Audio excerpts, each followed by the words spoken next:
Paul Simpson of Carlisle leading the Great Escape back into the Football League, if you can stay there. It's going to be a tough job though, isn't it, Paul, to stay out of the conference? Yeah, I knew it was going to be a tough job when I took over. We were in dire trouble at the start of the season. The squad of players that we had, I believed wasn't good enough to keep us in there, and it was a slog. We worked under CVA for the first few months where we weren't allowed to bring players in to change it around. But then once that was lifted, we started to recognise a difference in the attitude of the players, the way they were approaching games, the way they were living their lives off the pitch as well. And we've given ourselves a chance. At Christmas, I don't think many people thought we'd still be involved at this stage, so now with 4 games to go, we've given ourselves a chance, and it's up to us to go and make sure we continue in that way. Would you stay come what may next season? Oh, I definitely want to stay. I mean, I have a contract for another 12 months, and I've had no thoughts about going anywhere else. I mean, I hope we're still going to be in the Football League and we can build on what we've done since Christmas. If that's not the case, then I hope I'm the one who can bring us straight back up.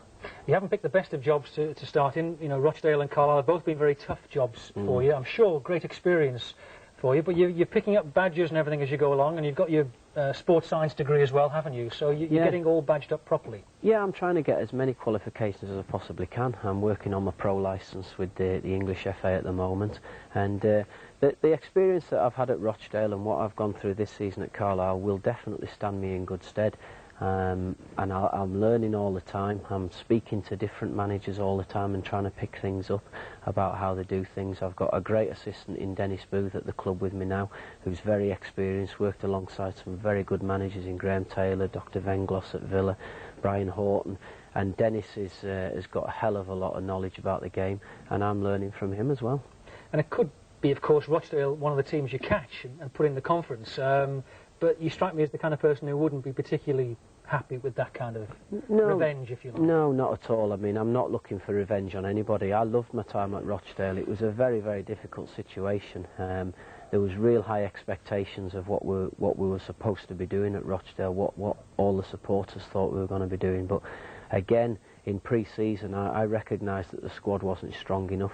We had a fantastic FA Cup run that made the club a lot of money, and in a way kept the club going, but unfortunately none of that money came down to strengthen the squad. I think Steve Parkins had a little bit of money to spend, and maybe that's the money that we made in the FA Cup, but it would have been nice to have stayed there because I felt as though we were starting to get things going there, but unfortunately we had a 2-minute spell at the last game of the season, Macclesfield away, where we conceded 2 goals and lost the game, and that was the difference between finishing just above relegation or finishing mid-table, and the directors decided changes had to be made.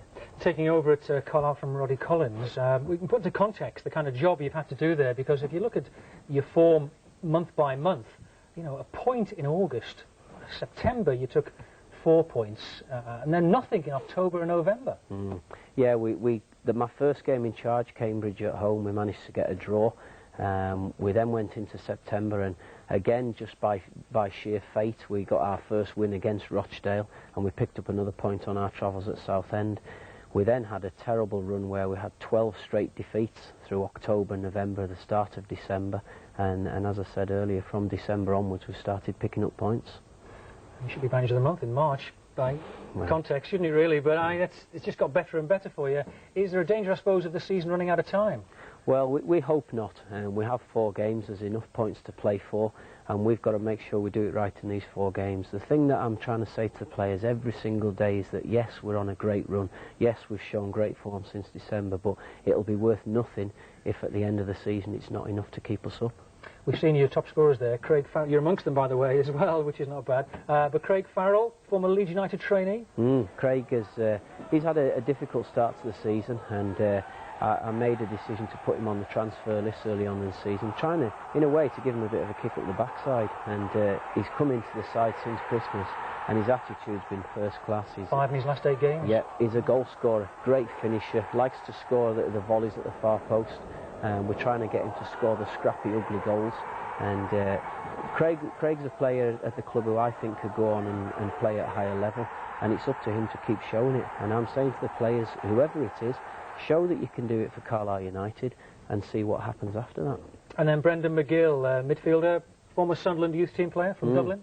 Yeah, Brendan is a great little player to have in the side. His work rate is second to none in the club, and he summed up the attitude that I wanted in the place. I left him out for the side for Cheltenham away, and I went to speak to him to talk about why, and he just said, no, you don't even need to explain anything.